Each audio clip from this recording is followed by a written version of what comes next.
Alberto Pinkerle, que en los papeles, en los periódicos, en los libros, universalmente se conoce como Alberto Moravia, vivió mucho y escribió mucho, con lo cual es muy difícil dar una imagen total, completa, adecuadamente instructiva de su obra. Así que voy a intentar dar unos pasos, subir unos grados, unos escalones, hasta ese ideal que es el resumen, la síntesis de una obra tan vasta, de la forma que me parece más didáctica y más adecuada para la enseñanza. Y claro, naturalmente he de empezar por las visiones generales que otros grandes autores han tenido sobre Moravia. Empiezo con Indro Montanelli. Tengo aquí este volumen de personajes editado en la serie Varia de Plaza y Janés, que como muchos libros populares, bueno, tiene un bocado al final, no sé qué clase de dueño habrá tenido, como muchos libros económicos de bolsillo, estos libros se hacían realmente con la idea de ir en un bolsillo, aunque claro, ¿en qué bolsillo de hoy cabe esto? ¿En qué bolsillaco? Antes llevaban gabardinas y esto realmente cabría en un bolsillo, ahora ya no. Como muchos libros económicos de Plaza y Janés, tiene el defecto de estar hecho para no ser tomado en serio y para no perdurar. Incluso los volúmenes en pasta dura de Plaza y Janés, cojo uno al azar, bueno, las obras de Chesterton, ni más ni menos, las obras completas de Chesterton, están tan mal encuadernados que al abrirlos es imposible que no se agrieten, de hecho aquí ya tiene una punta de... es imposible que no se agrieten y acaben rajándose, así que o se reencuadernaban o uno se acostumbraba a, bueno, a leerlos así, realmente así, o a leerlos reventados. No sé qué tenían en la cabeza los responsables de encuadernación de Plaza y Janés, pero parece que no querían que sus libros duraran. Y ya de estos libros en pasta blanda ni hablamos. Y no solo esta editorial, sino muchas otras. Ya hemos visto la edición de bolsillo de Makarienka. Cometen errores bestiales. El poema pedagógico de Makarienka tenía en la edición de bolsillo que mostré asignado un año para su creación, que no coincidía con la publicación de ninguna de sus dos partes, ni con la... bueno, de sus tres partes, pero dos salieron el mismo año, ni con la fecha de creación, ni con nada. No se tomaban en serio estos libros, al igual que en Japón se imprimen multitud de libros y de manga populares que están hechos para ser abandonados en el tren y así llevamos dos siglos de libros que están hechos para no... bueno, y más, claro, los folletos, los pliegos de cordel, toda esa literatura popular que se ha hecho para no durar, y sin embargo hacemos los vasos de plástico, las pajitas de plástico, que supuestamente van a durar milenios. Tenemos invertida la escala de valores, porque hacemos material biodegradable y muy fácil de destruir aquello que debería perdurar y aquello que debería ser efímero y que consideramos efímero, pasajero y de un solo uso, desechable, lo hacemos en materiales hechos para perdurar siempre. Siempre que llega el verano y hay gente que lee en la playa, existe la genial idea que va circulando por ahí pero nunca se toma en serio de hacer libros en plástico, con cubiertas de plástico. Y yo digo, ¿y qué cubiertas de plástico? Con páginas de plástico, con la letra impresa en el material plástico. Eso sería lo lógico. Sin embargo, lo que hacemos es, ya lo digo, los vasos y las pajitas y los platos para la paella del domingo en plástico, y las conversaciones de Indro Montanelli con el campesino Carmen Amaya, políticos, jefes de Estado, grandes actores, escritores y filósofos, en un material que si se conserva no es, desde luego, gracias a las intenciones del editor, sino a una especie de milagro. Y este libro, como digo, no se toma en serio demasiado su condición, en absoluto, porque las entrevistas no tienen fecha, no sé si el original lo tendría. Bueno, me ha costado 3 euros, no está mal. Bueno, el título original es Gli Incontri y está traducido por Domingo Pruna, que es también, ya lo veremos, el traductor de otras obras de... Vamos, esto no es una obra de Moravia, es una obra de Montanelli, pero Pruna traduce a Moravia al español, ya veremos de qué manera o ya veremos con qué estilo. Bueno, pues este volumen, cuyo título original es Gli Incontri, los encuentros, no tiene asignada la fecha para cada entrevista o para cada encuentro o para cada recuerdo, con lo cual hay que deducirlo. Afortunadamente en el de Moravia, Montanelli da la edad que tenía Moravia cuando lo encontró, pero este encuentro es bastante superficial, anecdótico. Por supuesto habla de las cejas de Pinker, de las cejas de Moravia, que es un rasgo que lo hace reconocible. Lo hace reconocible, por cierto, en el cine, donde ha intervenido como actor. Ya veremos esta vinculación de Moravia con el cine, con los medios, pero no va mucho más allá. Es una especie de Moravia epidérmico. No nos sirve demasiado. Es muchísimo más profundo el encuentro de Moravia con Luis Pancorbo, vamos, el famoso escritor del pecho, que aparecía citado en lugar tan preeminente por Rafael Flórez al tratar de Cela, porque Pancorbo, que es un grandísimo crítico, veía a Cela como el último romántico. Aquí sí que tenemos un diálogo en profundidad sobre su obra literaria, un diálogo muy despierto, muy vivo, en el libro de Luis Pancorbo, Diálogos italianos, publicado en Setmai, vamos a ver, de esto tiene que hacer ya, no lo encuentro. Bueno, dice que la cubierta está diseñada por Antonio Catalaniz y Hernández Valdovinos, muy bien. Setmai, Madrid, vaya, no... 1976, perdón, había tanta profusión de datos. 1976, es un libro de 1976 y Moravia aparece en la página 27.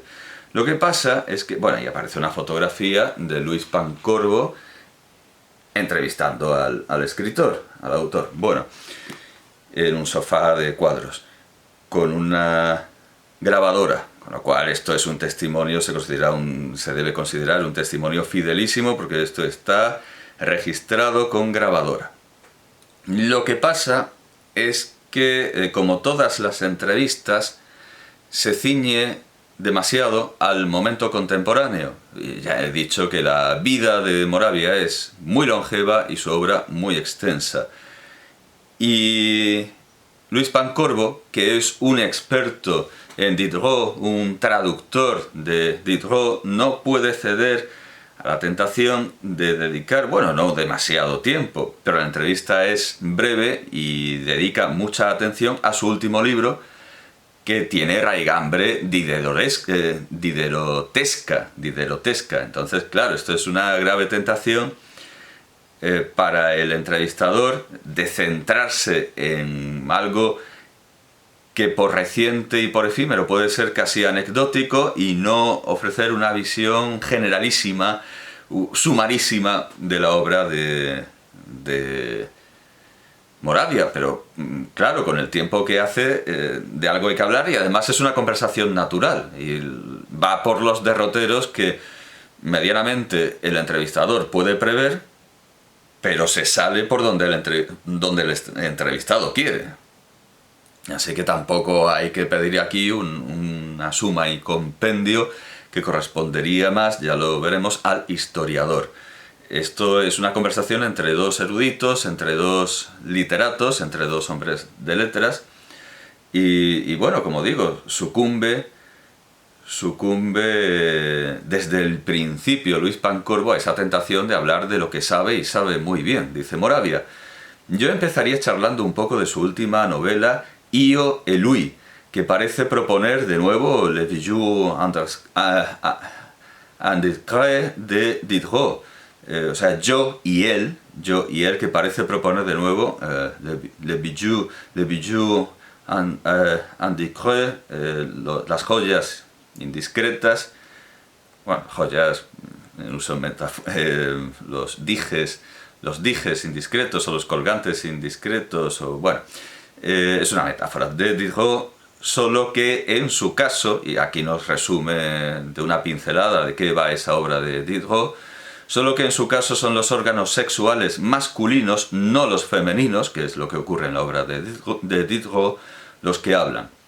Y responde Moravia: las joyas indiscretas es muy diverso como tono, como... Es una novela galante. Claro, esta interrupción demuestra que realmente lo que está haciendo Luis Pancorbo es transcribirnos lo que ha registrado su grabadora. Como tono, como... Es una novela galante. En cambio, la mía tiene otro trasfondo. Y dice Luis Pancorbo, que habla en este caso más que Moravia, porque entiende del tema más que Moravia. Se da esa circunstancia y, bueno, quizá lastra un poco la entrevista, al menos en su comienzo.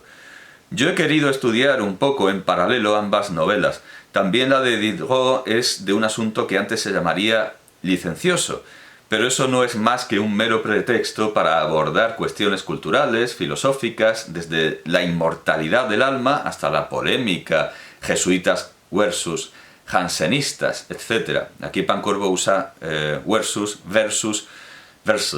como en inglés, como en Cristo versus Arizona, de Camilo José Cela, pero claro, eso es en inglés. Eso lo toma de los combates de boxeo. En latín, versus es hacia. En este caso se usa en ese sentido anglosajón, entonces casi no debería leerse versus, sino versus. Jesuitas versus jansenistas, etc. Y dice Moravia: sí, pero hay una diferencia, que la filosofía de Diderot no es la mía. El problema de fondo de mi libro es el psicoanálisis de Freud. Es algo que constantemente aparece satirizado, ficcionalizado en la obra de Moravia. El psicoanálisis aparece en muchísimos cuentos de Moravia, en muchísimas ficciones, y sirve de cañamazo de trasfondo para novelas como esta, como Yo y él. En Diderot se hace más una sátira de costumbres, con todo su fondo iluminista, eso sí. Y dice Luis Pancorbo: aún más cerca anda su Yo y él de El pájaro blanco, cuento azul. En este relato diderotesco, pues sí, no recordaba, he usado diderotesco, está consagrado por quizá el mayor experto en Diderot de España, que es Luis Pancorbo. En este relato diderotesco es un órgano sexual masculino el que tiene, además, esa rara cualidad de parlante. Y dice Moravia: el pájaro azul de Diderot, no lo conozco. O sea, es el pájaro blanco cuanto azul, y Luis Pancorbo escribe lo que está registrado, se hace un lío y en lugar del pájaro blanco cuanto azul piensa que es el pájaro azul, se hace un lío. Es evidente que Moravia no tiene la formación en Diderot, no tiene los años, o bueno, no sé cuánto le llevaría ser un experto en Diderot, pero no tiene la atención ni las lecturas que Luis Pancorbo ha dedicado a Diderot. De todas maneras, ese cuento, que efectivamente es como dice Pancorbo, si quisiéramos ponernos eruditos, tendríamos que recurrir para un buen diálogo, para un diálogo completo y bien formado sobre esa novela de Moravia, tendríamos que acudir al juglar Guérin o Garin o Garin, que es el autor de este Fabliaux, el caballero que hizo hablar a los coños, que bueno, está antologado en estos Fabliaux érotiques de la maravillosa colección Letras Góticas de Le Livre de Poche. Y en las notas, bueno, es una edición de Luciano Rossi, con la colaboración de Richard Straub y un posfacio de Howard Bloch. Bueno, pues en las notas de El caballero que hizo hablar a los coños, que he dicho que es de Guérin, o de Guerino, o de Garín, pero quede claro que esto es una reelaboración sobre un cuento, sobre una historia rimada, suponemos, que se atribuye al juglar Gagin por el reelaborador. Esto es una reelaboración con un prólogo, que es casi metaliterario y crítico. Dice, los fabliaux hoy día están muy de moda. Y toma un clásico de Gagin y lo readaptará o lo reversificará un poco, pero vamos, que digamos que la idea es original de Gagin, está de Guérin, de Garín, del juglar Garín, esta idea que retoma en el siglo XVIII Diderot, pero como aquí bien se dice en el prefacio, sobre el motivo de las joyas indiscretas, Confer Arne Thompson, 1961, tipo 1391, es decir, o sea, en la Enciclopedia de los Cuentos, es decir, que es un tipo, es un tema, un argumento, un tópico universal que se da en, vamos, no solo, por supuesto, en Diderot y en Moravia, sino que se ha dado mucho antes. Y se nos dice además que fue retomado en el siglo XIV por el escritor de Lucca Giovanni Sercambi en Il Novelliere, o sea, tiene una tradición además italiana. Moravia no solo está tomando un tema francés, sino también, bueno, originalmente podemos decir que su creador es Garín o Guérin, pero Moravia está tomando un tema que ya pertenece a la literatura italiana, El caballero que hizo hablar a los coños. Pero esto nos hace correr el riesgo de detenernos en una minucia erudita, en una erudición profunda, en absoluto vana, por supuesto, en absoluto vana, esto es importante, pero que no nos da la imagen general de Moravia que queríamos, por la que queríamos empezar para introducir su vastísima obra. Esto, como digo, no es tarea del crítico, sino del historiador. Y en este volumen de Roberto Festorazzi, Caro Ducet y Scrivo, que ya he comentado al presentar a este historiador, sí que se nos resume de manera perfecta en la mitad del libro, porque la mitad del libro está dedicada a lo que él llama el caso Moravia. Y aquí se nos da una clave que es importantísima para entender toda su obra. Aquí se nos presenta a un Moravia que, iba a decir como sabemos, bueno, no hemos presentado nada. Moravia es un comunista. Moravia es uno de los intelectuales comunistas más importantes del mundo en su época. Y aquí se nos revela un Moravia suplicante, dócil, ante el fascismo, un Moravia al que podemos calificar por lo que él escribe, jura y perjura, como fascista. Y Festorazzi da una clave que me parece que resume toda la obra de Moravia de manera perfecta. Él, bueno, no lo voy a encontrar, pero lo voy a decir de memoria. Él, Festorazzi, encuentra que no hay contradicción entre ese primer fascismo y el... Bueno, no sé si lo voy a encontrar, pero voy a resistir a esa tentación. La clave es que no hay contradicción entre ese fascismo inicial y el comunismo posterior, porque en ambas subyace la misma constante, el mismo principio, que es el odio a la burguesía. Para odiar, ridiculizar, satirizar a la burguesía y alzarse en un aristocratismo, que ya veremos que es bastante complejo, lo mismo le da el fascismo que el comunismo. No hay cambio de chaqueta. Moravia ha sido siempre un aristócrata frente a la burguesía, frente a los rastacueros, frente a los filisteos. Tiene mucho en esto de Villiers de l'Isle-Adam. Ese odio por lo burgués de Moravia es una prolongación clarísima del odio por lo burgués de Villers de l'Isle-Adam. Pero claro, ya digo que es un aristocratismo bastante peculiar, porque pensemos en conservadores, en aristocratistas del pasado. Me viene a la mente, bueno, sí, Villers de l'Isle-Adam, me viene a la mente el conde Gobineau.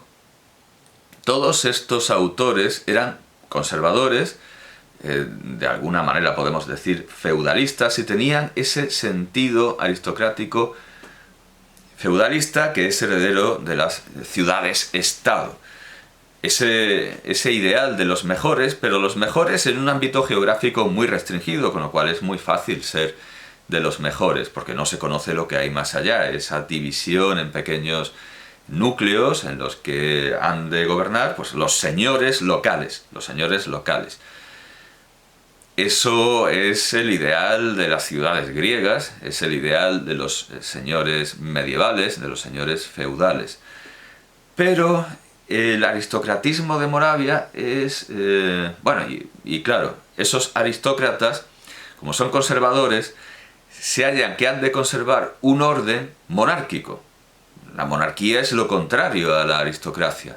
Sin embargo, se ven obligados a mantener ese orden, pero como todos los aristócratas, desde que existen los reinos medievales independientes del Imperio Romano y del Imperio en general, esos aristócratas consideran que es importantísimo y es fundamental que haya un solo poder político, el emperador o el rey, un solo poder religioso, el papa o el patriarca o lo que sea. Pero están en fricción permanente con ese poder, porque ellos al fin y al cabo quieren ser los señores. Y en cuanto el poder que está por encima de ellos y que mantienen, porque quieren mantener ese orden que les da sentido a su señorío, en cuanto ese poder que está por encima contradice lo que ellos quieren, pues evidentemente se alzan en armas de una manera más o menos patente. Ese es el aristocratismo feudal de los verdaderos conservadores.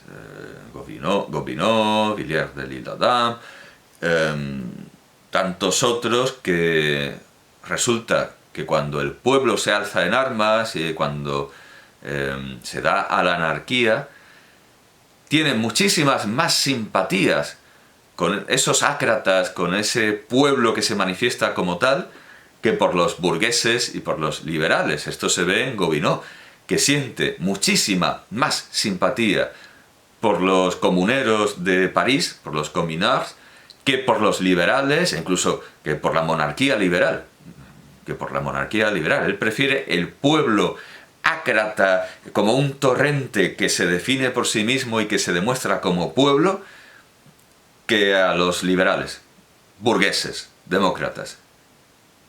Eso lo tiene en común, por supuesto, con Moravia y su tipo de aristocratismo, que es el odio a los burgueses.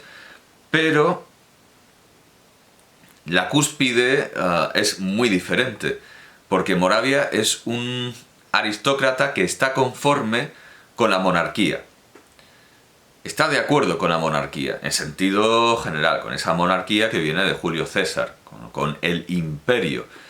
Primero le ofrecen el imperio fascista, muy bien, y a él le gusta ser un intelectual, un elemento elitista de ese imperio fascista. Luego se trata del imperio soviético, del imperio comunista, pues igualmente, a él le gusta ser un noble, un aristócrata de esa monarquía, que es la monarquía soviética, presidida por Stalin, luego por Mao, a quien ya veremos que admira muchísimo.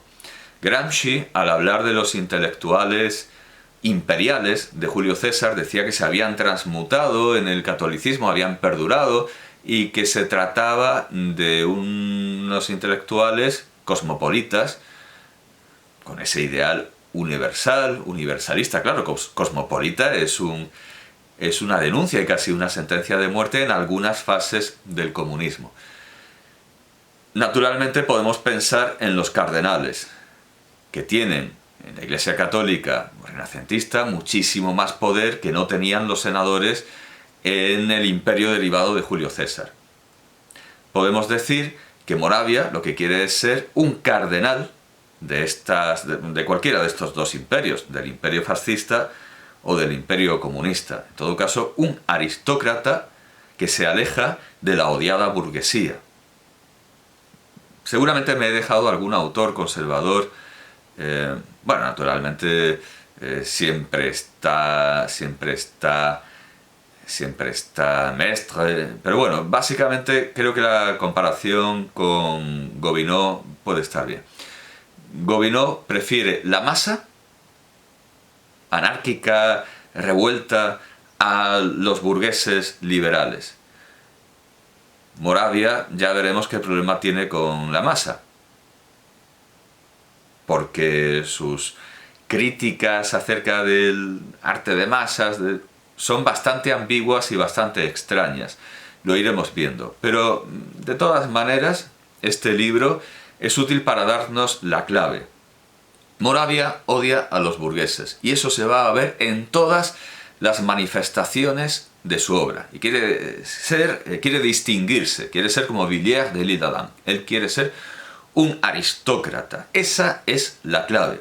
Y otra cosa utilísima que se nos proporciona en este libro es la clave del conformista, que quizás sea, quizás sea su obra más conocida, su obra más famosa en todo el mundo por la versión cinematográfica que hizo Bernardo Bertolucci. Aquí se nos da la clave de la novela. ¿Qué quiere decir la novela? Está basada en un suceso real, está basada en personajes y un suceso real, como está basada en un personaje real, el Mefisto de Klaus Mann. Y además se nos hace un magnífico comentario de la película y de la representación estética de este libro, que, bueno, debe mucho, desde luego, esa estética debe mucho a su rodaje en escenarios reales, esas magníficas arquitecturas ventiseculares, al igual que, claro, el cine de Bertolucci es deudor de los escenarios reales en El último emperador y en otras muchísimas producciones, en muchísimas películas, que uno ve en buena medida para ver los escenarios reales. Uno ve entusiasmado por la iluminación, por la dirección de arte, por los escenarios reales, cuando si Bertolucci se quedara a dirigir solo y nos tuviera que contar la historia sin esa ayuda, seguramente nos aburriríamos como ostras. También hay gran mérito de los actores, por supuesto. Bueno, este libro, como digo, nos da la clave, además de una manera muchísimo más sintética, en tanto que los encuentros casuales obedecen al momento, se deben a él y tienen las limitaciones de cada momento. Y una de ellas es hablar del último que se ha hecho en lugar de poder proporcionar una panorámica general y pura. El hablar de esta película nos lleva a la relación de Moravia con el cine. Y aquí, ya he dicho que se manifiesta en todos los aspectos de su producción, en todas las manifestaciones de su creación. Aquí también encontramos ese elitismo. Empiezo por cualquier lado de su creación, de su obra, y encuentro ese odio a lo burgués. Aquí tengo el cine de Moravia, los libros de Moravia sobre el cine, sus críticas. Este es anterior.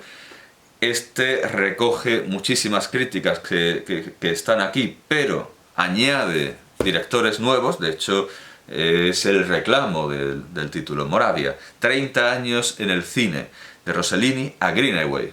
Greenaway, digamos que es la última frontera, el último director comentado. Y alguien muy observador podrá decir, esto está en español y esto está en francés, qué clase de coherencia, como me ha resultado más barato.